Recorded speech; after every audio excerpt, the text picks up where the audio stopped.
My husband and his sister went to a business dinner, leaving me with the new maid who supposedly spoke zero English. As soon as the car pulled away, she dropped the broom, looked me in the eye, and spoke in perfect English. "Ma'am, do not eat the soup they left in the fridge." What I discovered next made my blood ran cold. I'm glad to have you here. Follow my story until the end and comment the city you're watching from, so I can see how far my story has reached.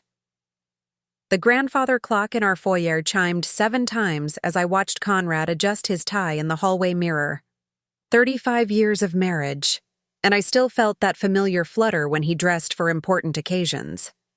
Tonight was no different. He looked distinguished in his navy suit, silver hair perfectly combed, the picture of success that had first attracted me all those years ago. "The reservation is at 8:30, he said without looking at me, his voice carrying that businesslike tone he'd adopted more frequently lately. "Bridget is already in the car." I nodded, smoothing down my silk blouse. These business dinners had become routine over the past few months. Conrad's import company was expanding, he'd explained, and his sister Bridget had become an invaluable partner. I rarely questioned the details anymore.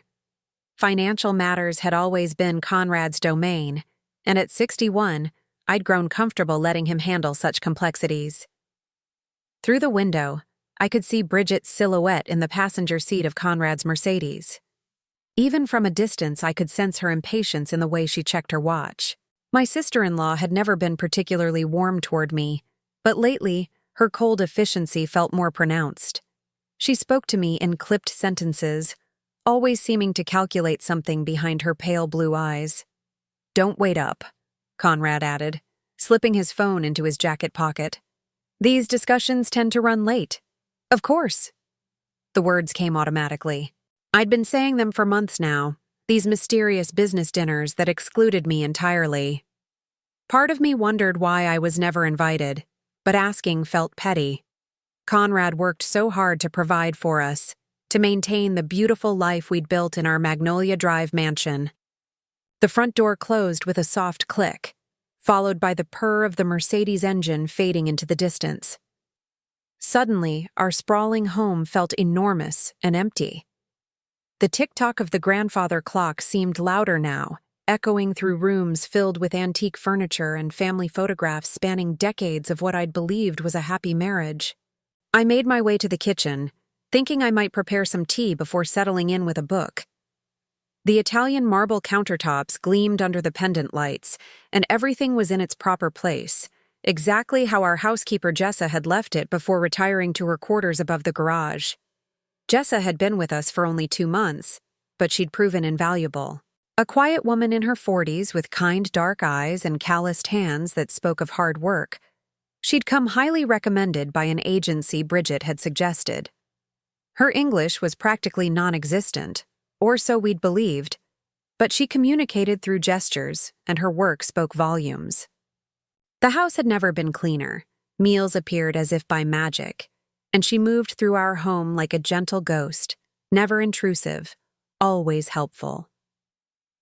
I was reaching for the kettle when I heard footsteps in the hallway. Jessa appeared in the kitchen doorway, still wearing her simple gray uniform, her dark hair pulled back in its usual neat bun.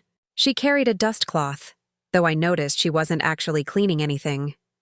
"Buenas noches, señora," she said softly, then paused, glancing toward the front windows where the driveway lay empty.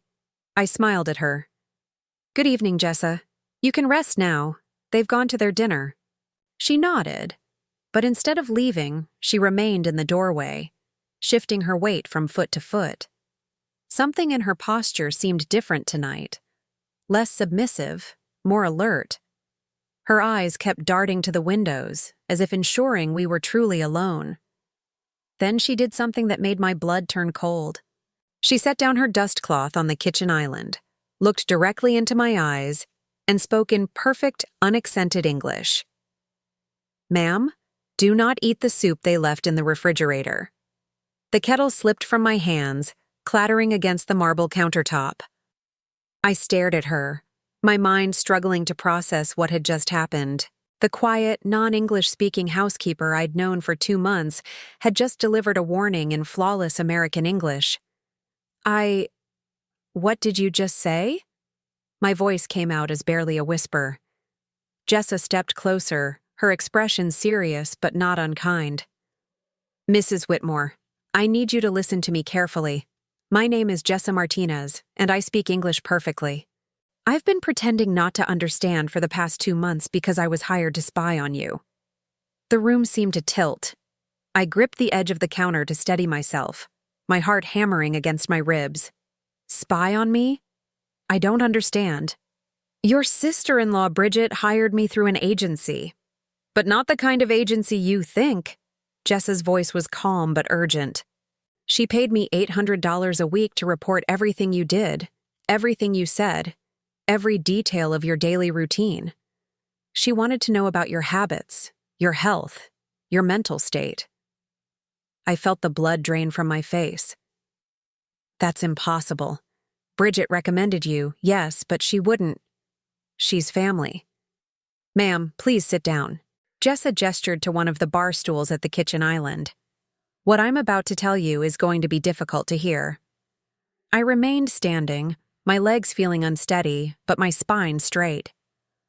35 years of being Conrad's wife had taught me to face difficult news with dignity, even when my world was crumbling. Tell me. Jessa took a deep breath. For the past 2 months, I've been listening to conversations between your husband and his sister. Conversations they thought I couldn't understand, because they believed I didn't speak English. Mrs. Whitmore, they're planning something terrible. What kind of terrible? The words felt foreign in my mouth, as if I were speaking a language I'd never learned. They want to have you declared mentally incompetent. They've been slowly introducing substances into your food, not enough to harm you physically, but enough to make you appear confused, forgetful, unstable. Jessa's eyes filled with something that looked like genuine concern. Tonight's soup contains a powerful laxative that will make you violently ill. Tomorrow, they plan to call a doctor who's already been paid to sign papers declaring you unfit to manage your own affairs. The kitchen spun around me. I gripped the counter harder, my knuckles white against the dark stone. Why would they do this? Conrad loves me. We've been married for 35 years. Jessa's expression softened with what looked like pity. Mrs. Whitmore, your husband is in serious financial trouble. His business is failing, and he owes people who don't accept late payments. Bridget has gambling debts that have put her in danger. Together, they see your inheritance as their only way out. My inheritance? I shook my head. My parents died over 30 years ago. There's nothing left. Your family's properties, the investments, the trust fund, it all comes to nearly $3 million. Your husband has been managing it all these years, but legally it belongs to you. If something happened to you, or if you were declared incompetent, Conrad would gain complete control. The grandfather clock chimed 8 times, each toll hitting me like a physical blow. 8 o'clock.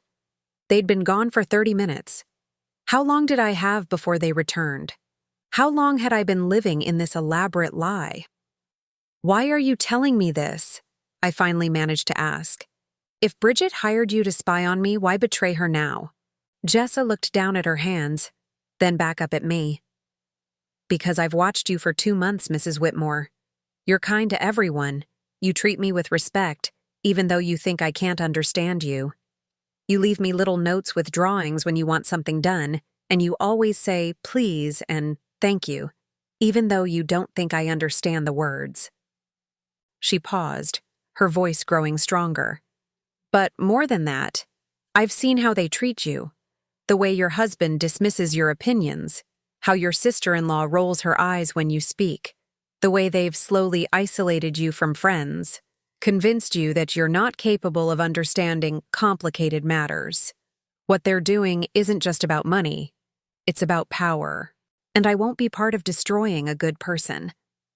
I stood there in my beautiful kitchen, surrounded by the life I'd thought was perfect, and realized that everything I believed about my marriage, my family, my very existence had been a carefully constructed lie. The soup in the refrigerator, which I'd planned to heat up for a late dinner, suddenly seemed like a weapon pointed at my heart. What do I do? The question came out broken, desperate. Jessa stepped closer, her voice dropping to an urgent whisper. First, we make sure that soup gets disposed of where they'll never know it wasn't consumed. Second, we start documenting everything. And third, Mrs. Whitmore, you need to understand that this is just the beginning.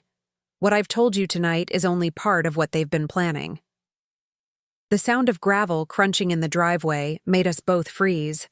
Car headlights swept across the kitchen windows.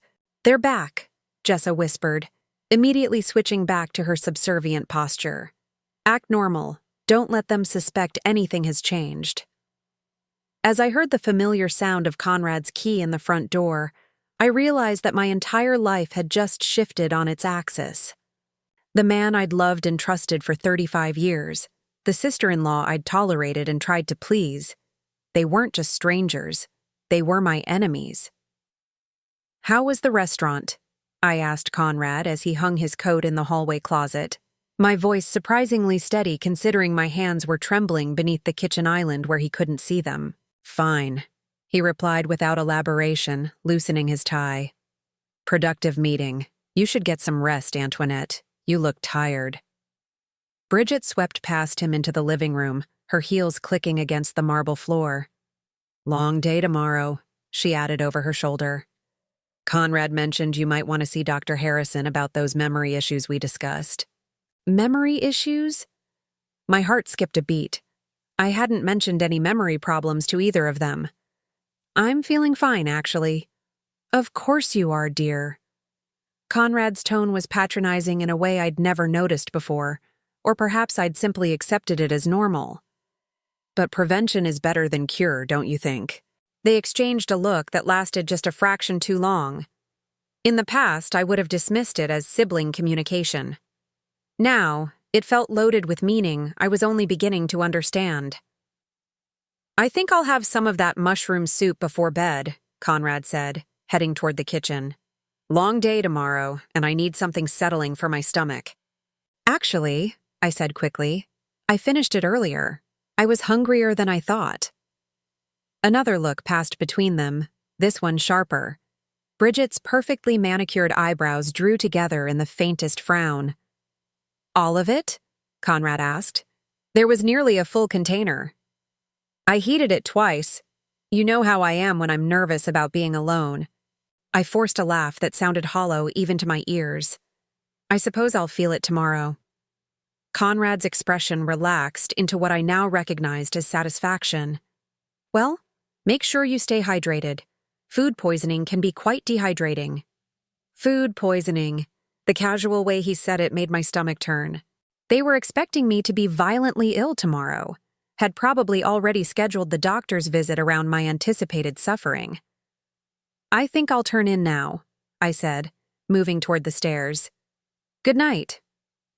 Good night, dear, Conrad called after me, his voice warm with what I now understood was anticipation.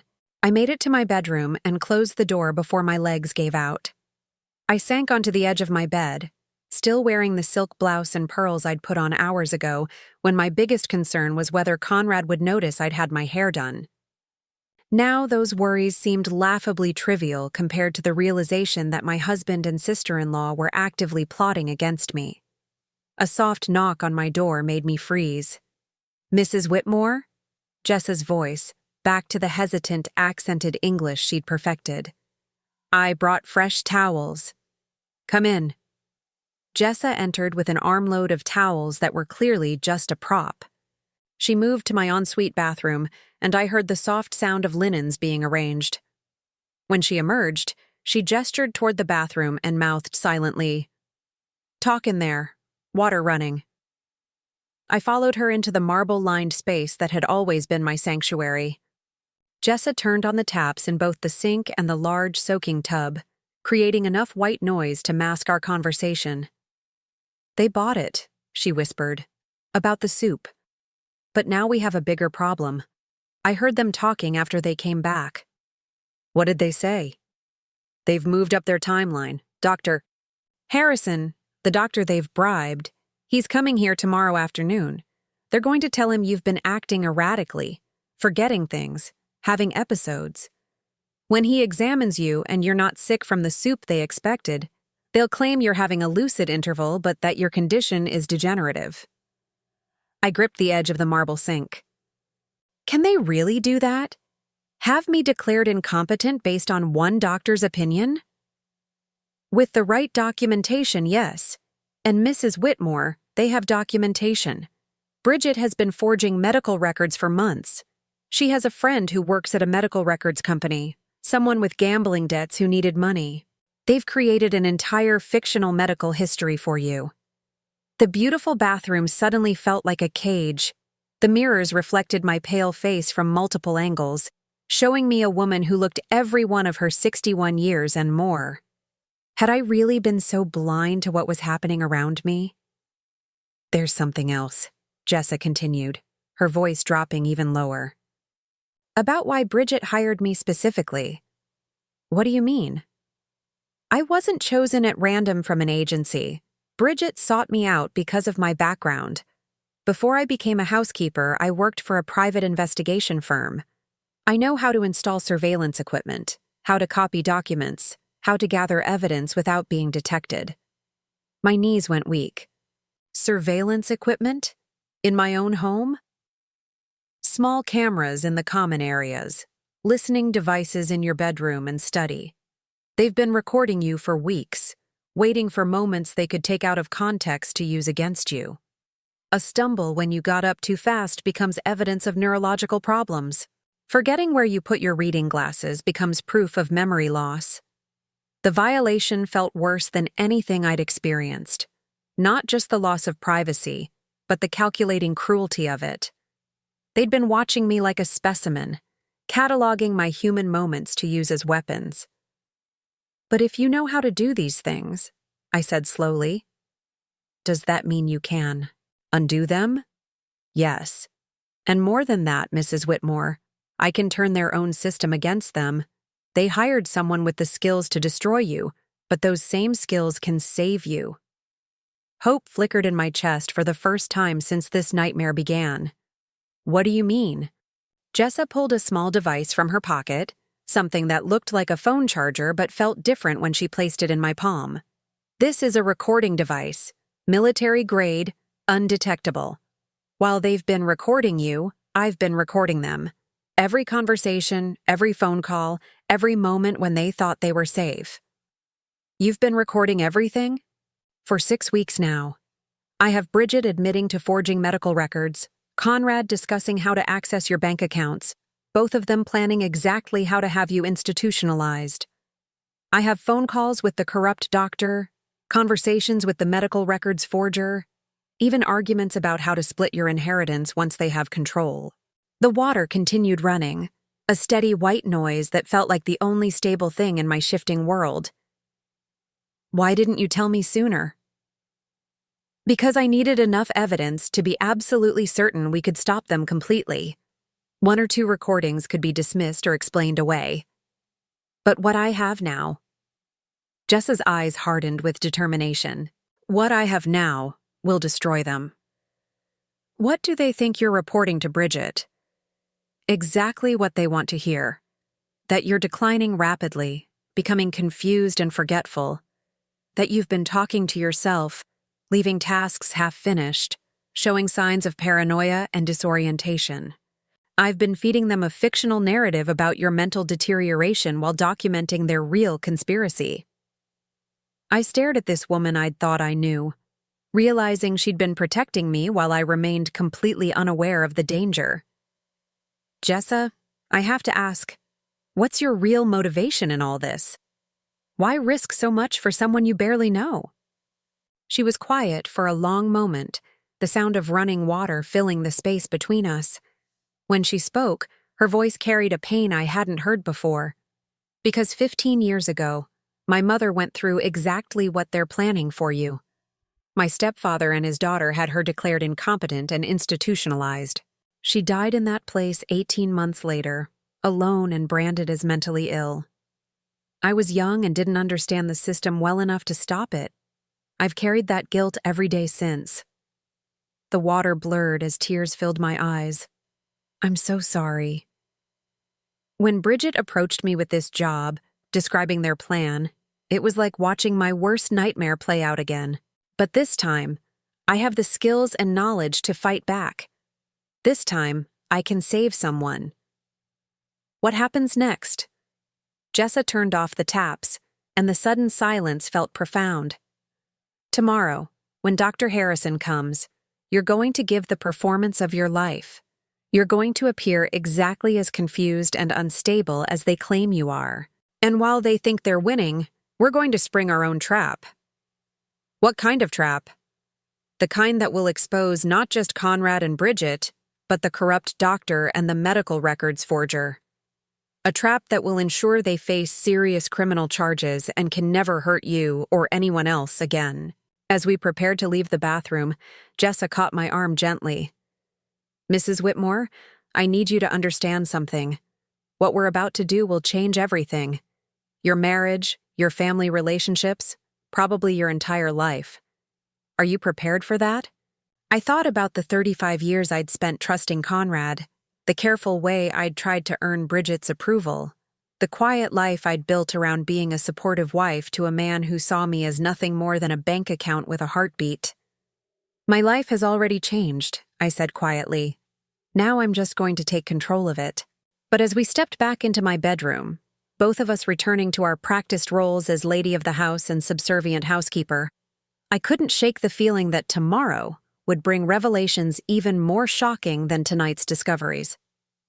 Because if Conrad and Bridget were willing to go this far, what other secrets had they been keeping? And how deep did this conspiracy really go? The next morning arrived with deceptive normalcy.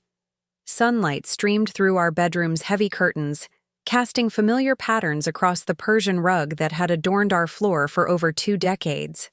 I'd barely slept, my mind racing with everything Jessa had revealed, but I forced myself to follow my usual routine. Conrad could not suspect that anything had changed. I found him in the breakfast nook, reading the Wall Street Journal while sipping his morning coffee. He looked up when I entered, and I caught something in his expression, a calculating assessment, as if he were taking my mental temperature. "Good morning, darling," he said, his tone carefully neutral. "How are you feeling?"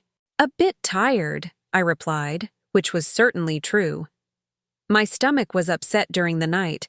I think that soup didn't agree with me after all. His eyes sharpened with interest, though he tried to hide it behind concern. "Oh, that's unfortunate. Perhaps we should have Dr. Morrison take a look at you." Doctor.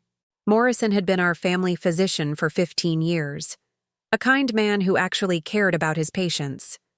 Not the corrupt Dr. Harrison they'd arranged to evaluate me this afternoon. "I'm sure it will pass," I said carefully. Bridget appeared in the doorway, already dressed in one of her expensive business suits. She'd been staying with us for the past 3 weeks, ostensibly while her house underwent renovation. Now I understood the real reason for her extended visit. She needed to be here to witness my supposed breakdown firsthand. "Any word from Dr. Harrison about this afternoon?" she asked Conrad, not bothering to lower her voice. The casualness with which she discussed my medical appointment without including me in the conversation was telling. "He'll be here at 3 o'clock, Conrad replied, then turned to me with false solicitude. "Darling, I've arranged for a specialist to examine you. Dr. Harrison comes highly recommended for cognitive assessments." The way he said cognitive assessments made my skin crawl. They weren't even pretending anymore that this was about my physical health. This was the beginning of their plan to have me declared mentally incompetent. "Is that really necessary?" I asked, allowing a note of confusion to enter my voice. "I feel fine, just a bit under the weather." "Better safe than sorry," Bridget interjected smoothly. "At our age, we can't be too careful about these things." Our age. Bridget was 57, 4 years younger than me. But she spoke as if we were both ancient and failing, when in reality, I was in excellent health, or had been, before learning that my closest family members were poisoning me. After breakfast, I retreated to my study, a small room off the main hallway that had always been my private sanctuary. Conrad rarely entered it, dismissing my books and correspondence as women's interests not worthy of his attention. Now, I wondered if that dismissal had been strategic, a way to keep me isolated in pursuits that wouldn't threaten his control. I was pretending to read when Jessa knocked softly and entered with her cleaning supplies. To anyone watching, she was simply dusting the bookshelves, but when she spoke, her voice was barely audible. "I accessed their email accounts last night," she whispered without looking at me, her hands moving efficiently across the mahogany shelves. "What I found is worse than we thought." My heart clenched. How could it be worse? They've already selected a facility, Bridgewood Manor, about 2 hours north of here. It's a private psychiatric hospital that specializes in difficult cases, wealthy families who want problematic relatives to disappear quietly. The book trembled in my hands. Disappear? Mrs. Whitmore, patients admitted to Bridgewood under those circumstances rarely leave. The care is minimal, the oversight is non-existent, and the staff is paid well to look the other way. Conrad has already wired a deposit of $50,000 to secure your placement. $50,000. He'd spent more on my potential imprisonment than most people earned in a year, and he'd done it with money that was technically mine. The cruel irony wasn't lost on me. "There's more," Jessa continued, her voice growing even quieter. "I found correspondence with a lawyer about updating your will. Once you're declared incompetent, Conrad will have power of attorney. The first thing he plans to do is change your will to leave everything to him, with provisions for Bridget." I set the book down carefully, afraid I might snap it in half. "What about the recordings you've been making? Can we stop this?" "Yes, but we need them to incriminate themselves completely. Right now, we have conspiracy, fraud, and attempted abuse of an elderly person. But I want to catch them in the act of medical fraud and bribery. When Dr. Harrison arrives, I need you to do exactly as I say." "What do you want me to do?" Jessa moved to dust the lamp near my chair, bringing her closer so she could speak directly into my ear. "When he examines you, you're going to appear exactly as confused and disoriented as they claim you are. But you're also going to say specific things that will prove you're being coerced." "What kind of things?" "You're going to mention seeing people who aren't there, but you're going to describe them in ways that make it clear you're being coached. You're going to forget recent events, but remember old ones with suspicious clarity. Most importantly, you're going to ask Dr. Harrison questions that will force him to reveal he's been briefed about your case before examining you." The plan was risky, but I could see the logic. If we could prove that Dr. Harrison had predetermined his diagnosis, we could expose the entire conspiracy. What if he's more careful than that? Then we have backup plans. I've installed micro cameras in this room and the living room where he'll conduct his examination. Everything will be recorded. And Mrs. Whitmore. She paused in her dusting, meeting my eyes for just a moment. "I've also contacted a real doctor, Dr. Sarah Chen, a neurologist who owes me a favor. She's agreed to conduct an independent evaluation of you tomorrow, assuming we can prevent today's planned abduction." Abduction. The word hit me like a physical blow. That's what this was, a planned kidnapping using medical authority as cover. If their plan succeeded, I would be forcibly committed to an institution where I might never be seen again. "How long have they been planning this?" I asked. Based on the emails I found, at least 6 months. It started when Conrad's business began failing more seriously. Bridget approached him with the idea after she lost her house to gambling debts. They see you as their retirement plan. The door to my study opened suddenly, making us both freeze. Conrad appeared in the doorway, his expression pleasant, but his eyes watchful. "Everything all right in here?" he asked. I thought I heard voices. "Just reading aloud to myself," I said, forcing a smile. "You know how I sometimes do that when I'm trying to concentrate." He nodded, but his gaze lingered on Jessa, who had immediately resumed her dusting with the practiced efficiency of someone who'd perfected the art of invisibility. "Dr. Harrison will be here in a few hours," Conrad said. "Why don't you rest before then? I want you to be at your best for the examination." "At my best," meaning at my most confused and vulnerable. "Of course, dear." After Conrad left, Jessa and I remained silent for several minutes, both of us acutely aware of how close we'd come to discovery. When she finally spoke, her voice carried a new urgency. "Mrs. Whitmore, there's something else you need to know about the timing of all this." "What do you mean?" "Your family's trust fund, the one your parents established, it has a specific provision. If you're declared mentally incompetent, the funds remain in trust but can be managed by your legal guardian. But if you die while competent, everything goes to Conrad as your husband. If you die after being declared incompetent, the money reverts to distant relatives your parents named as backup beneficiaries." The implications made me feel sick. So they need me alive but incapacitated. For now. But Mrs. Whitmore, institutions like Bridgewood, accidents happen. Patients with dementia wander off, have falls, develop sudden medical complications. Once you're committed, your life expectancy becomes negotiable. I gripped the arms of my chair, the reality of my situation finally hitting me completely. This wasn't just about money or control. This was about my survival. Conrad and Bridget weren't just planning to steal my inheritance. They were planning to eliminate me entirely, just slowly enough to avoid suspicion. "We have to stop them today," I said, my voice steadier than I felt. "Whatever it takes." "We will," Jessa promised. "But Mrs. Whitmore, when this is over, when they're exposed and facing criminal charges, your entire life will change. Are you prepared to lose everything you've known for the past 35 years? I looked around my study, at the books I'd collected, the photographs of what I'd believed was a happy marriage, the comfortable life I'd built on what I now knew was a foundation of lies. Then I thought about the alternative, disappearing into an institution where I'd be at the mercy of people who saw me as nothing more than a profitable problem to manage. "I've already lost everything," I said quietly. "Now I'm just going to make sure they pay for taking it." As if summoned by my words, the grandfather clock in the foyer began to chime noon. 3 hours until Dr. Harrison arrived. 3 hours to prepare for what might be the most important performance of my life.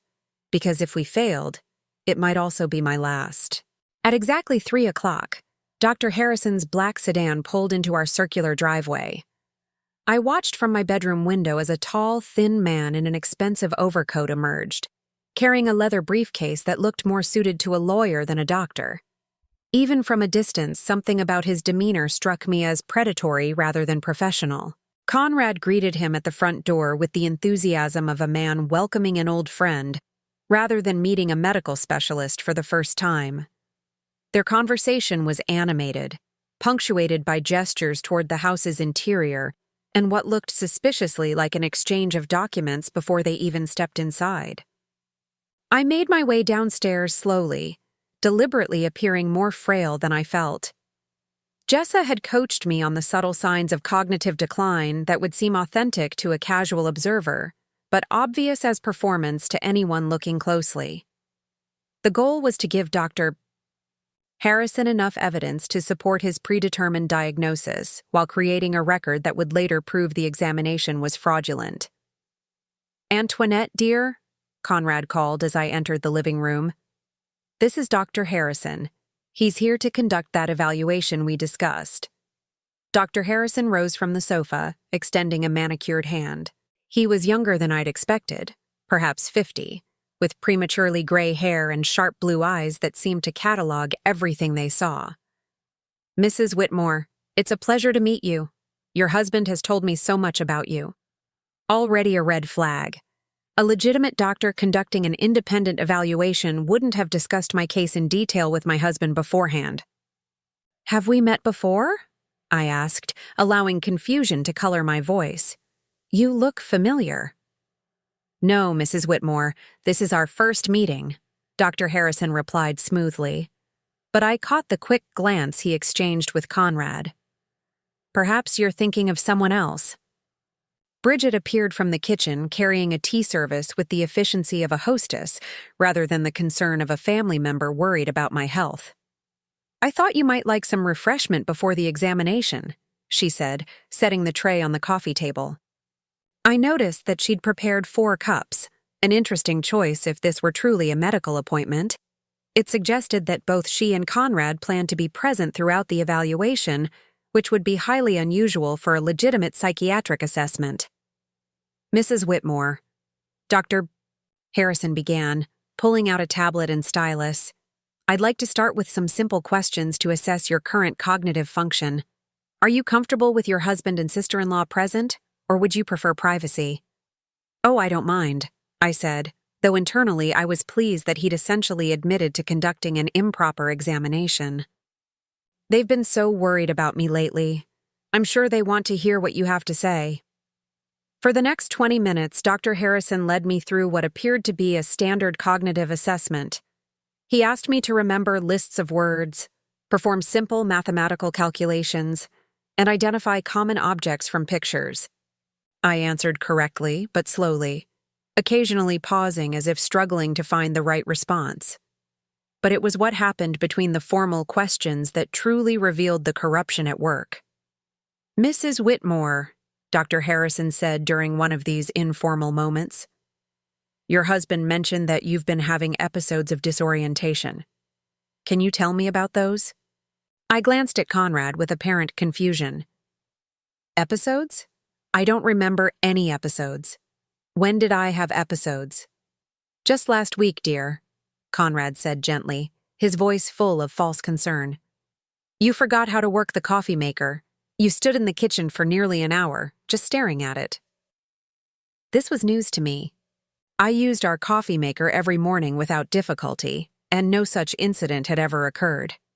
Conrad was inventing symptoms on the spot, and Dr. Harrison was accepting them without question. That must have been frightening, Dr. Harrison said to me, making notes on his tablet. Do you remember feeling confused about familiar objects? Sometimes, I said hesitantly, following Jessa's coaching to appear cooperative but uncertain. But I thought that was normal. Don't we all forget things sometimes? Some forgetfulness is normal, Dr. Harrison agreed, but what your family is describing suggests a more serious pattern. Again, he was treating Conrad and Bridget's claims as established fact, rather than allegations to be verified. A competent physician would have asked for specific details, requested medical records, or insisted on speaking with me alone to get my version of events. Doctor, I said, seizing an opportunity Jessa had prepared me for. Before we continue, could you tell me who referred you to my case? I like to know how my doctors find me. Dr. Harrison's pen stopped moving. Your husband contacted my office directly. But how did he know to contact you specifically? Do you specialize in cases like mine? A flush crept up Dr. Harrison's neck. I have experience with cognitive decline in elderly patients, yes. What kind of experience? And how did Conrad know about that experience? The questions were making Dr. Harrison visibly uncomfortable. Conrad jumped in quickly. Darling, Dr. Harrison comes highly recommended. Bridget suggested him based on her research. I turned to Bridget with apparent innocence. Research? What kind of research? Medical directories, Bridget said curtly. Online reviews. The usual things people do when seeking specialists. But I wasn't finished. Jessa had prepared me for this moment. Doctor, before you examine me further, could you tell me about your assessment criteria? I'd like to understand what you're looking for. Dr. Harrison glanced at Conrad again. Another telling sign. A legitimate physician would have been happy to explain his process to a patient. Mrs. Whitmore, the evaluation involves multiple factors: cognitive testing, behavioral observation, family history. Family history is important, I agreed. What specific family history are you working with? Because I should mention that my parents both lived well into their 80s with no cognitive decline. My grandmother was mentally sharp until she died at 93. This was true, and it directly contradicted any genetic predisposition to early dementia that they might try to claim. Dr. Harrison made more notes, but I could see him struggling to fit my actual family history into whatever narrative Conrad and Bridget had provided. Sometimes these conditions can appear without genetic predisposition, he said finally.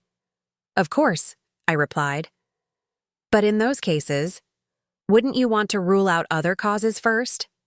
Environmental factors, medication interactions, depression, vitamin deficiencies? There are so many reversible causes of cognitive symptoms. Dr. Harrison's discomfort was now obvious. A patient questioning his thoroughness shouldn't have rattled a competent physician, but his predetermined conclusions were being challenged by inconvenient facts. Conrad intervened again. Darling, let's let the doctor complete his examination. We don't want to take up too much of his valuable time. The phrase valuable time struck me as significant. It suggested a financial arrangement rather than a professional consultation. I filed that observation away for later. Of course, I said. But doctor, one more question. Given that cognitive decline can have so many different causes, what's your standard protocol for ruling out treatable conditions? Blood work? Brain imaging? Medication review? Those tests can be arranged if necessary, Dr. Harrison said vaguely. If necessary?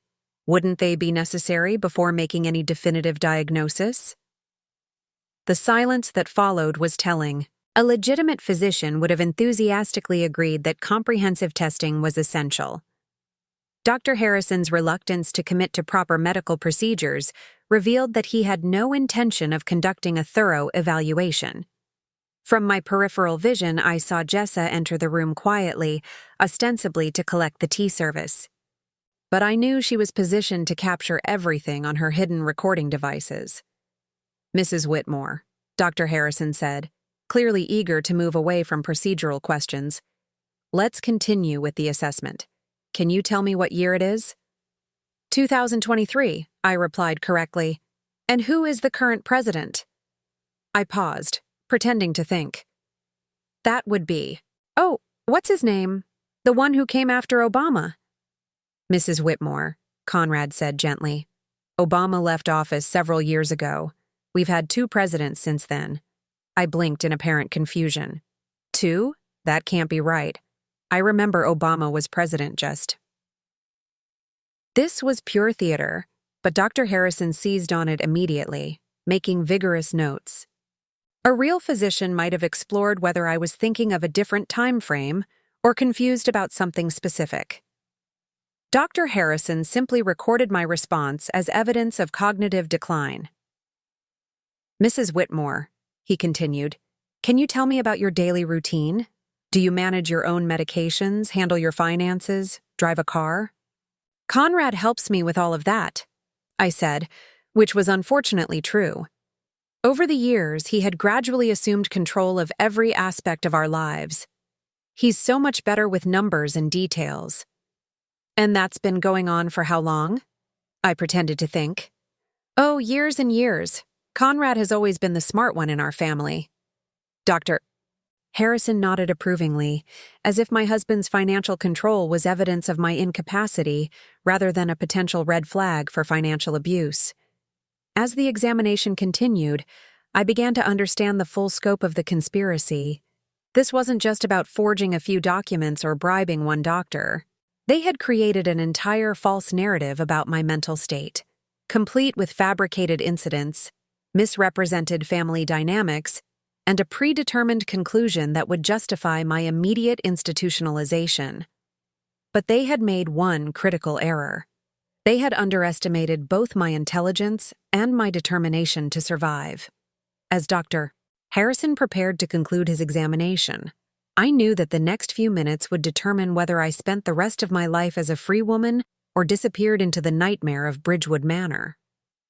Mrs. Whitmore, Dr. Harrison said, closing his tablet with an air of finality. Based on my examination today, I believe you're experiencing significant cognitive decline that requires immediate professional intervention." The words hung in the air like a death sentence. Conrad leaned forward eagerly while Bridget maintained her mask of concerned family member, though I could see the satisfaction gleaming in her eyes. "What kind of intervention?" I asked, allowing my voice to tremble slightly. "I'm recommending immediate placement in a specialized care facility where you can receive round-the-clock monitoring and treatment, Dr. Sao," Harrison replied smoothly.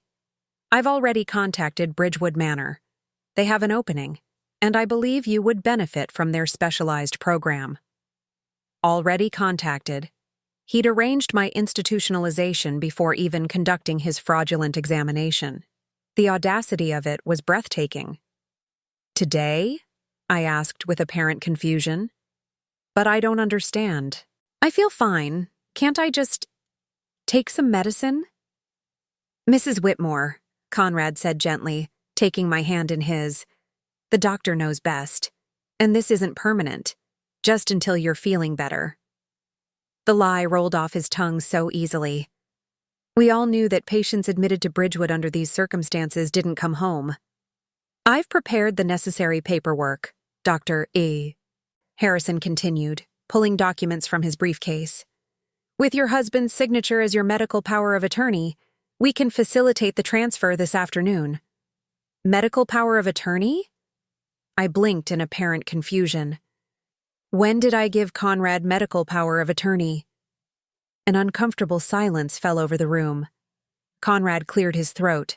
"Darling, we discussed this months ago when you were having those episodes. You signed the papers yourself." This was news to me. I'd never signed any such document, which meant they'd either forged my signature or planned to do so now. "I don't remember signing anything." "That's exactly why this intervention is necessary," Dr. Harrison interjected. "Memory loss regarding important legal decisions is a serious symptom." The circular logic was infuriating.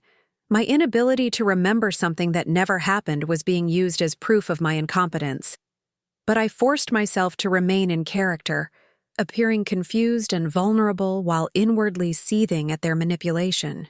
"Doctor," I said hesitantly, "could I see the papers I supposedly signed? Maybe that would help me remember." Dr. Harrison's eyes flicked to Conrad. "Mrs. Whitmore, focusing on past confusion might agitate you further. Let's concentrate on getting you the help you need." Another red flag. A legitimate physician would have been happy to review previous medical decisions with a patient. His refusal to show me the power of attorney documents suggested they either didn't exist or contained forged signatures. "But I'd really like to see them," I pressed gently. "It might help me understand what's happening." "Antoinette," Bridget said firmly, "you're getting upset over nothing. The important thing is getting you proper care." "Am I getting upset?" I turned to her with apparent surprise. "I don't feel upset. I just want to understand." This simple statement seemed to unnerve all three of them. In their narrative, I should have been agitated, confused, possibly even combative. My calm rationality didn't fit their script of a woman in cognitive decline. "Perhaps," Dr. Harrison said, clearly eager to move the process along, "we should proceed with the arrangements. The sooner Mrs. Whitmore receives proper care, the better." "Actually," a new voice said from the doorway, "I think Mrs. Whitmore should have a chance to review any documents before signing them." We all turned to see Jessa standing in the entrance to the living room, no longer carrying cleaning supplies or maintaining her submissive posture. She stood straight and confident, her entire demeanor transformed. "Excuse me," Conrad said sharply, "but this is a private family matter. Please return to your duties." "I'm afraid I can't do that, Mr. Whitmore," Jessa replied calmly, walking into the room. "You see, I've been recording this entire conversation, along with every other conversation you've had in this house for the past 2 months." The silence that followed was deafening. Dr. Harrison's face went pale.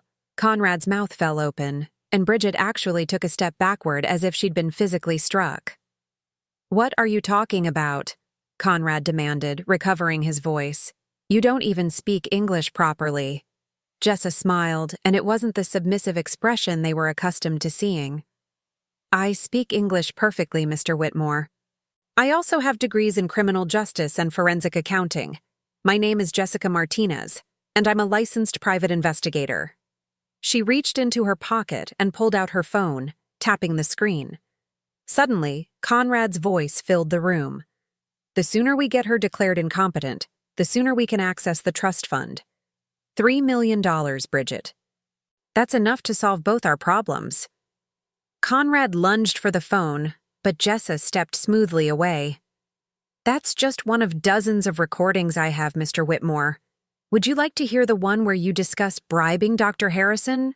Or perhaps the conversation where you and your sister plan to split Mrs. Whitmore's inheritance after she's conveniently died from complications at Bridgewood?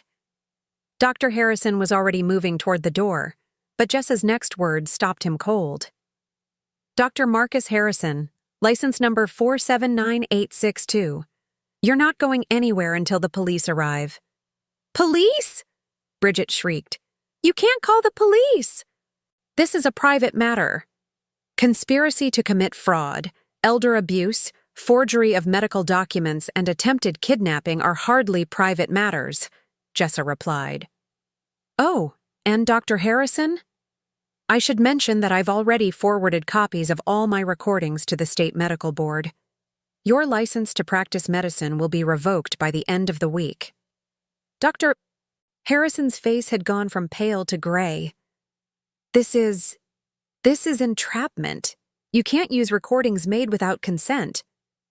Actually, I can, Jessa cut him off. California is a one-party consent state, and Mrs. Whitmore gave me permission to record conversations in her own home. Everything I've captured is perfectly admissible in court. I stood up slowly, shedding the last vestiges of my confused, vulnerable act. Surprise, I said to Conrad and Bridget, my voice steady and clear. I've been recording you too. I reached into my blouse and pulled out the small recording device Jessa had given me. Every conversation, every medical consultation, every moment when you thought you were safe to plan my destruction, it's all here. Conrad's face cycled through several emotions: shock, rage, fear, and finally, something that looked like grudging respect. You knew, he said quietly. All along, you knew. I knew you were stealing from me, I replied. I knew you were lying to me. I knew you'd been poisoning me with sedatives disguised as vitamins. But I didn't know you were planning to have me murdered in a psychiatric facility until yesterday. Murdered? Bridget laughed shrilly. Don't be dramatic, Antoinette. We were trying to get you help. Help? I turned to face her fully. Bridget, I have recordings of you discussing how long it typically takes for patients to die at Bridgewood Manor. You researched the average life expectancy and calculated how long you'd have to wait for my death to appear natural. The look of pure hatred that crossed her face was more honest than any expression I'd seen from her in years. You have no idea what you've done, Conrad said, his voice low and dangerous. You think you can just destroy our family? Ruin our lives? Our family? I laughed, and there was no humor in it. Conrad, you stopped being my family the moment you decided I was worth more dead than alive. You're criminals, and criminals face consequences. The sound of sirens in the distance made Dr. Harrison bolt for the door, but Jessa was ready for him. She stepped into his path, and when he tried to push past her, she grabbed his wrist and twisted it behind his back with professional efficiency. I told you, she said calmly as he writhed in her grip. You're not going anywhere. 3 police cars pulled into our driveway, followed by an ambulance and what looked like a detective's unmarked sedan. Through the front windows, I could see officers approaching the house with purposeful strides. Mrs. Whitmore, the lead officer said as Jessa opened the door. I'm Detective Rodriguez. We received a report of elder abuse and medical fraud in progress. That would be correct, I replied, my voice remarkably steady for someone whose entire life had just been turned upside down. I believe you'll want to speak with Dr. Harrison first. He's been attempting to have me falsely committed to a psychiatric facility. As the officers began reading rights and placing handcuffs, I watched 35 years of marriage dissolve before my eyes. Conrad kept looking at me as if he couldn't quite believe I'd outsmarted him. Bridget was crying, not from remorse, but from fury at being caught. "This isn't over," Conrad said as the officers led him toward the door. "You'll regret this, Antoinette. Without me, you have nothing." I met his eyes one last time. "Conrad, I have something you never understood the value of. I have my dignity, I have my freedom, and now I have justice." As the police cars disappeared down Magnolia Drive with my husband, sister-in-law, and the corrupt doctor in custody, I stood in my foyer next to the woman who had saved my life. The grandfather clock chimed 5 times, marking the end of one chapter of my existence and the beginning of another. "What happens now?" I asked Jessa. "Now," she said, her professional demeanor softening into something that looked like genuine friendship. "You get to decide who Antoinette Whitmore really is when she's free to make her own choices." 6 months later, I stood in the same living room where Dr. Harrison had tried to destroy my life. But everything had changed. The heavy velvet curtains that Conrad had insisted on were gone, replaced by airy white linens that let the California sunshine flood every corner. The oppressive antique furniture had been donated to charity, replaced by comfortable pieces I'd chosen myself. The first furniture purchases I'd made in over 3 decades. The transformation of my home mirrored the transformation of my life. "Mrs. Whitmore," my lawyer, Sarah Chen, said as she set down her briefcase on the glass coffee table I'd selected specifically because it was nothing like the heavy mahogany Conrad preferred. "I have the final sentencing reports." I settled into my new favorite armchair, a soft blue piece that faced the windows instead of the television Conrad had always controlled. Jessa, or Jessica as I now called her, sat nearby, no longer my employee but my business partner and closest friend. "Conrad received 15 years for fraud, conspiracy, and attempted murder," Sarah continued. "The prosecution was able to prove that he'd been systematically draining your trust fund for over 10 years, taking nearly $800,000 for his failed business ventures and gambling debts." $800,000. Money my parents had saved and invested, expecting it to provide security for their daughter. Instead, it had funded Conrad's lies and Bridget's addiction while I lived on a careful budget, believing we were conserving our resources. "Bridget got 12 years, Sarah continued. Her cooperation with the prosecution helped expose the larger network. Apparently, this wasn't the first time she'd participated in elder abuse schemes.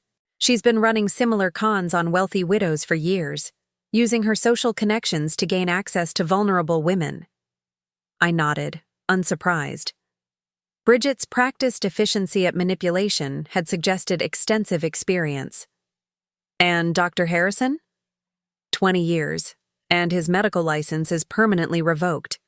He'd falsified competency evaluations for at least a dozen other victims over the past 5 years.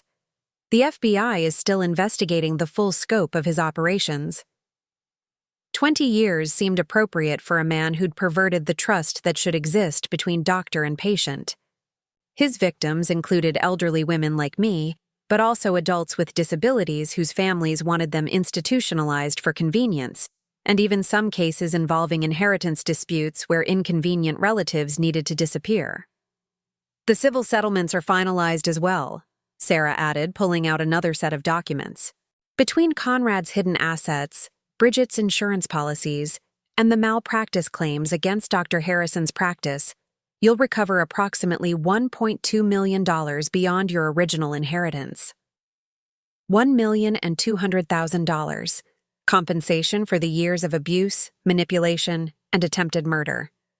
It felt surreal to put a monetary value on betrayal, but the money would serve a better purpose than justice. It would fund the future I was finally free to choose. "There's one more thing," Sarah said, her expression growing serious. "Conrad's attorney contacted me yesterday. He wants to arrange a meeting." "Absolutely not," Jessica said immediately. Mrs. Whitmore doesn't need to subject herself to more manipulation. I considered this for a moment. 6 months ago, the thought of facing Conrad would have terrified me. Now it simply felt unnecessary. What could he possibly want?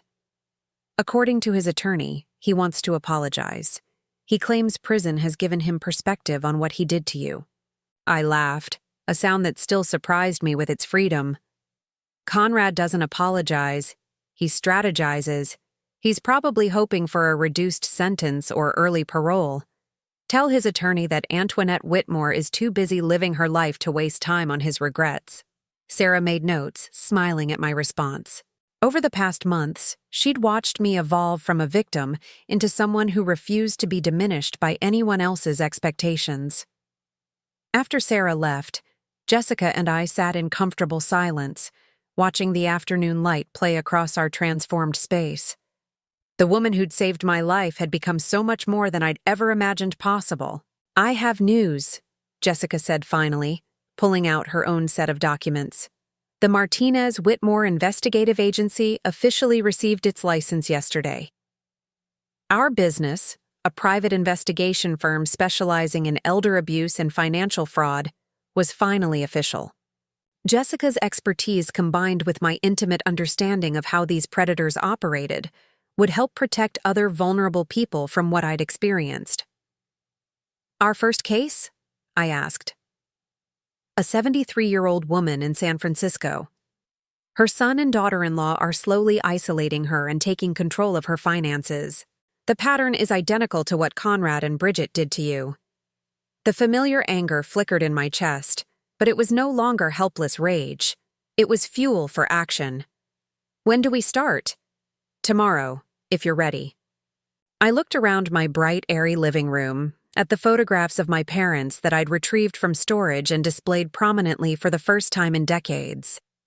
I thought about the woman I'd been 6 months ago, confused, isolated, slowly being poisoned by the people who claimed to love me. Then I thought about the woman I'd become, clear-minded, purposeful, and determined to protect others from similar fates. "I'm ready," I said. That evening, I prepared dinner in my kitchen, a simple meal that I chose, cooked, and seasoned to my own taste.